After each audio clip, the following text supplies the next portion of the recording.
Uy, isang matinding pasabog mga kapatid ang naganap, no? Talagang matindi itong balitang panonoorin natin mga tol. Dahil ang ex-president Duterte mga kapatid ay may pasabog, no? Meron siyang pinakawalang matindi mga tol laban sa administrasyon natin ngayon, which is si PBBM mga tol, no? So hindi natin 'to pinatototohanan o pinasisinungalingan. Ang lahat ng mga maririnig natin ngayon ay hindi galing sa akin, kundi galing kay ex-president Duterte. Na di umano mga kapatid, nung siya ay mayor pa lamang daw ay nakatanggap siya ng watch list noon mula sa PIDEA kaugnay sa illegal na droga mga tol. At naroon daw, no, ang pangalan ng ating presidente ngayon, which is PBBM mga tol. Talagang matindi ang labanan ngayon, no, sa politika. Kaya ito lagi nating sinasabi mga tol sa lahat ng mga nanonood na rito sa ating channel noon pa man, sinasabi natin dito na dapat wala kang tinitignang kulay. Ang tinitignan mo rito mga tol yung ginagawa ng isang tao bilang isang namumuno. Ito ba ay may nakakabuti sa bayan? Palakpakan. Ito ba ay hindi nakakabuti sa bayan? Siyempre dapat hindi ka panatiko na lahat na lang isasang-ayunan mo. 'Di ba? Like for example mga kapatid, si President Duterte, ito, lagi naman natin sinasabi hindi tayo pro Duterte, hindi tayo anti Duterte. Good sa atin yung mga paglaban niya, no, sa illegal na droga. Goods 'yan, no? Talagang matindi 'yun mga tol at gustong-gusto natin 'yun. Yung naging tugon niya dati, no, sa illegal na droga, okay 'yun. Pero sa usaping China, sablay siya para sa atin. Dito naman sa bago nating administrasyon, medyo weak. Ay, hindi pala medyo weak. Very weak talaga yung approach niya dito sa illegal na drugs. Kaya nga yung mga nagsitaba ang adik, nagsipayatan na naman ngayon at laganap na naman mga tol. Alam naman natin 'yan, nagsibalikan na sila, no? Pero pagdating naman dito sa usaping China, okay sa atin si PBBM. Ngayon itong panonoorin nating balita mga tol, no? Mula rito sa News 5 everywhere, no? Ito tingnan natin 'yan, no. Ex-President Duterte, PBBM, nasa watchlist noon ng PIDEA kaugnay ng illegal na droga. So mamaya babalikan natin yung title na yan. Dahil tayo ay magbibigay tayo ng reaction and commentary mga kapatid. Bago natin to simulan, huwag mong kalimutan mag-subscribe. Click mo na rin ang notification bell para ma-notify ka whenever na may mga reaction video tayo sa mga bagay na ganito, no? Partikular sa mga ganitong klaseng issue mga tol. So huwag na natin patagalin pa, panoorin na natin tong balitang to. May drug addict tayo na presidente. Yan. Ang tindi nun mga tol, no?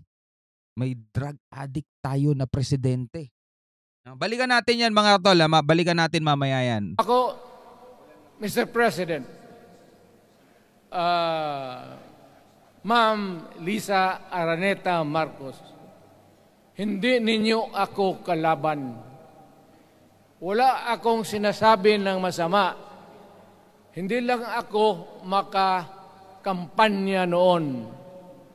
Alam mo, iniiwasan ko ito. Itong panahon na ito talaga ang iniwasan ko kasi mapipilitan ako ngayon magsalita. So etong rallying to mga tol ay isinabay nila, no, sa Bagong Pilipinas kick-off party, no? Kung di tayo nagkakamali, na yun ay sa kampo ng administrasyon. At eto naman ay isang prayer rally na isinagawa naman ng mga Duterte mga tol sa Davao City, no? Kung di ako nagkakamali din. Tingnan nga natin tong nakalagay sa ano. Ayan, bangag sa droga yan ng walang prenong tirada ni dating Presidente Rodrigo Duterte kay President Bongbong Marcos bilang bahagi ng kanyang talumpati sa One Nation, One Opposition rally kagabi, mga kapatid. No? One Nation, One Opposition rally kagabi, January 28. Yan Anya, pinakitaan siya ng Philippine Drug Enforcement Agency o PDEA ng watchlist noong siya'y alkalde pa ng Davao. No? So medyo may katagalan na pala yun, no? Kasi alkalde siya ng Davao noon, no? Hindi pa siya nagiging presidente. Kaugnay ng illegal na droga kung saan sangkot umano ang pangalan ng Pangulo. Wala nang ibinigay na detalye si President Duterte o si Duterte kaugnay sa paratang. Giit niya matagal niyang piniling manahimik at ngayong naisiwalat na niya sa publiko na nindigang hindi siya hihingi ng tawad kay President Marcos. Okay, pagpatuloy natin to mga tol. Grabe nangyayari ngayon. Kung baga dati magkasama sa ano, no? Magkasama sa rally, unity team. Ngayon masasabi na talaga natin wala nang ano, wala nang unity team mga tol, no? Wala na, no? Laban ng mga tao sa gobyerno. Alam mo, Mr. President, hindi ako maghingi ng tawad. Kagawan mo yan eh. Mhm. It is your responsibilities sa sarili mo. What you do in this world binds you. Iyo yan. Huwag mong sisihin ang ibang tao kasi sarili mong utak at katawan yan. Mhm. Nung ako'y mayor, Ito na. pinakitaan ako ng evidence ng PDEA. Mhm. Doon sa listahan, nandoon yung pangalan mo. Nako. So eto na mga kapatid, no. Dito sa part na to, magbigay tayo ng opinion. Ito reaction lang naman mga tol. Bago natin to simulan, disclaimer, no. Hindi tayo pro PBBM, hindi tayo pro Duterte. So tayo ay pro Filipino mga tol.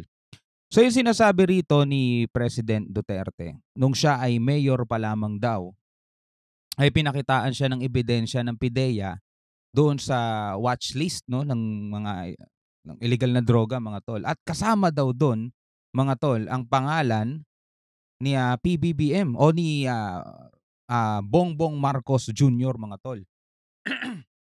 So ito ay noon na, no? So nagmamatter pa ba 'yon ngayon mga kapatid ngayon? Ito hindi natin sa pinagtatanggol mga tol si PBBM. Ulitin ko, ang presidente natin come and go yan, no? Come and go yan. 6 years lang yan, papalitan na bago na ulit. So nagmamatter pa ba? Alam natin mga tol na tayo bilang mga tao, lahat tayo ay nagkakamali, pero bilang tao, pwede rin naman tayo magbagong buhay. Gaya ng mga iniidolo nyong artista, gaya ng iniidolo nyong mga personalidad. Yung iba dyan magkikwento, di ba, na dati nagdaan din sila sa mga ganyang bagay, gumamit sila ng illegal na pinagbabawal na gamot, di ba? Pero nagbagong buhay na sila mga tol. Ang masama niyan, eto masama. Kung hanggang ngayon, mga tol, kung hanggang ngayon na presidente na si BBM, gumagamit pa rin siya noon, mga tol. At dito wala naman tayong narinig na gano'n, no? Sabi rito ni ex-president Duterte, noon. So tulad ng ibang mga senator natin ngayon, alam niyo na kung sino-sino yung mga yon. Yung iba nakulong, yung iba gumamit din ng ganyan. Noon pa yun. Oh. Iba na yung panahon ngayon, nagbagong buhay na di ba? So ganoon din naman siguro si President BBM. Hindi na sa pinagtatanggol natin siya. Kung gumagamit man siya, no? Pagpalagay na natin totoo mga tol. Syempre sinabi ni ex-president Duterte, nakita niya doon talaga pangalan ni BBM. Kung gumagamit man noon si BBM, hindi natin siya pwedeng husgahan ngayon. Bakit?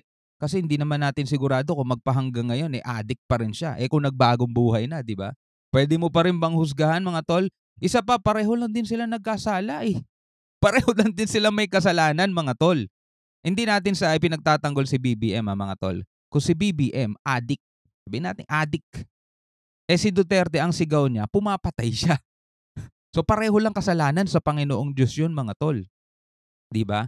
At kung nag-addict man si BBM mga tol, wala naman siguro siyang pinerwisyong ibang tao. Ang pinerwisyo niya yung sarili niyang katawan. Ang pinerwisyo niya yung sarili niyang kaluluwa. Hindi naman niya pinerwisyo yung taong bayan. Hindi naman niya pinerwisyo yung mga kapitbahay niya o kung sino man, di ba? Sarili niya yung pinerwisyo niya. So hindi tayo huhusga doon kundi yung nasa taas mga tol. Pero ito ang masasabi ko sa inyong lahat mga tol. Na paulit-ulit nating sinasabi. Dapat pro-Filipino ka lang, no? Hindi ka kung ano-anong kulay mga tol. Hindi ka kung ano-anong politiko. Kasi ang tinitignan nyo na dyan mga tol, yung pangalan tinitignan nyo na dyan yung ginagawa nila Yung kung ano man yung pangalan nila hindi nyo na tinitignan yung ginagawa. Minsan, okay, palakpakan. Minsan hindi na okay pero dahil nga idol nyo, pinagtatanggol nyo pa rin mga tol. Kaya si PBBM yan, o si Duterte. Pero ito mga tol, nakakalungkot lang tignan kasi malaki ang impact nitong pahayag na 'to ni, ex-President, Duterte. Kasi talagang maghahati mga tol ang mga mamamayan at maglalaban na naman 'to. Wala pang eleksyon pero nangyayari na 'to. Pero 'yun lang naman ay aking opinyon 'no. Kung adik noon si BBM, wala naman siguro siyang pinerwisyo, hindi siya nagnakaw, hindi siya pumatay o hindi siya tumapak ng ibang tao. Ginawa niya 'yun sa sarili niya, 'di ba? Pero ngayong presidente na siya, hindi natin alam kung adik pa rin siya ngayon. Ang pangit naman siguro ng presidente ka 'no, tapos nasa listahan ka ng PIDEA hanggang ngayon. Ang tindi nun mga tol. Walang magawa yung PIDEA sa'yo kasi ikaw ang presidente, 'di ba? Pero ulitin ko, yung sinasabi rito ni President Duterte, dati mayor pa siya niyan, 'di ba? Hindi naman sinabi niyang magpahanggang ngayon. So ikaw bilang Pilipino mga tol, ano masasabi mo dun? Ako ba'y nagkakamali o tama lang? 'Di ba? At least wala kang tinatapakang iba, kung nagkasala ka man, gumamit ka ng droga, dati sarili mo sinisira mo at lahat ng tao may karapatang magbago. Tulad nga ng sinabi ko kanina, pareho lang din sila may kasalanan. Si President Duterte hindi man siya gumagamit ng droga, aminado naman siya marami siyang ipinaligpit. O 'di ba parehong kasalanan lang din 'yun? Tuloy natin. Ayaw kong sabihin yan kasi magkaibigan tayo. Kung hindi magkaibigan, magkakilala. Mhm. Ikaw pumapasok kayo ng alanganin. Mr. President, baka susunod ka sa dinaanan ng tatay mo. Nako. Diyan ako takot. Ayaw ko mangyari sa iyo yan. Pabor lang, ako namang nagmamakaawa kasi it will divide the nation at madugo itong panahon na ito. Bongbong. Yun yung sinasabi natin kanina na ito yung mula nung nagsalita si ex-President Duterte, sabi niya it will divide the nation. Yung sinasabi natin kanina maghahati. Yun yung malaking impact mga tol. Kaya ikaw bilang isang Pilipino, dapat mga tol, huwag kang magiging diehard. No, huwag kang magiging diehard kanino man sa kanila. Dahil wala naman talagang santo diyan sa mga yan, mga tol. Politika yan 'di ba? Bawat isa diyan merong skeleton in their closets mga kapatid o merong baho na itinatago. Kahit ikaw kahit ako kahit lahat tayo mga tol wala namang mga santo diyan sa mga yan. 'Di ba? Sabi ko nga kanina, come and go yan Magiging presidente ka 6 na taon pagkatapos tapos na. Part ka na ng history, 'di ba? Part ka na ng history pero dapat ang tignan mo yung naiwan niya doon sa 6 na taon, kung ano yung nagawa niya doon sa 6 na taon. Dapat yun lang ang titignan mo at pagkatapos ng termino niya, move forward ka na doon sa panibagong presidente. Ganoon naman kasi rito talaga sa Pilipinas Mula nung napalitan ng konstitusyon, 'di ba? 1987 Constitution, naging 6 na taon na lang. So ganoon na lang dapat mga tol. 'Di ba? Ganoon na lang. Bangag yan.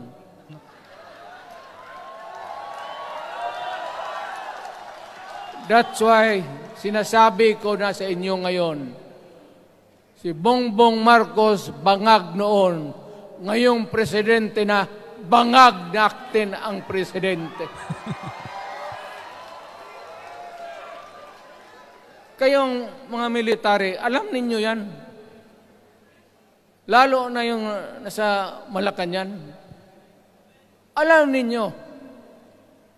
The Armed Forces of the Philippines, alam ninyo, may drug addict tayo na presidente. May drug addict. Ang bigat nun mga tol, ang bigat nun. So eto mga tol, eto matindi. Kung sasagot yung kabilang panig, talagang gera to mga tol. No? Bukod sa problema natin sa China, eto gustong-gusto ng China to mga tol. Kasi why? Bakit nila gustong-gusto to? Hati ang Pilipino 'Di ba? Hati ang Pilipino, hindi man sa kontra sa kanila, pero ang Pilipino may ibang pinagpo-fokusan. Iba ang atensyon ngayon ng mga Pilipino at wala sa kanila. 'Di ba? Andirito atensyon ngayon ng mga Pilipino. Pero ito ay ituring na lamang natin para hindi ka masyadong apektado. ituring na lamang natin 'to na parang regular na election lang kasi ganyan naman sa election, eh. Batuhan niya ng kanya-kanyang putik mga tol, batuhan niya ng kanya-kanyang dumi, 'no? Pero bilang isang Pilipino mga tol, ipagpatuloy na lang natin ang ating buhay, wala tayong magagawa diyan. Kung sinasabi ni ex-President Duterte bangag si PBBM noong siya'y mayor pa. Eh, kung nakikita naman natin okey naman yung kanyang, tawag dito, okey naman yung kanyang performance, pero hindi hindi perfect mga tol, marami siyang, kakulangan din mga tol, 'di ba? Marami siyang kakulangan, walang walang walang naging perfect na president mga tol, sa totoo lang. Walang naging perfect na president, yan lagi natin tatandaan. At hindi kayo dapat maging diehard sa kung kanino man sa kanila. So, bilang isang Pilipino ano masasabi mo rito? Ako 'yun ang, reaksyon ko 'no, 'yun ang sinabi ko. Okay. Hanggang sa muli, ako nga pala si Showbal D. Peace out.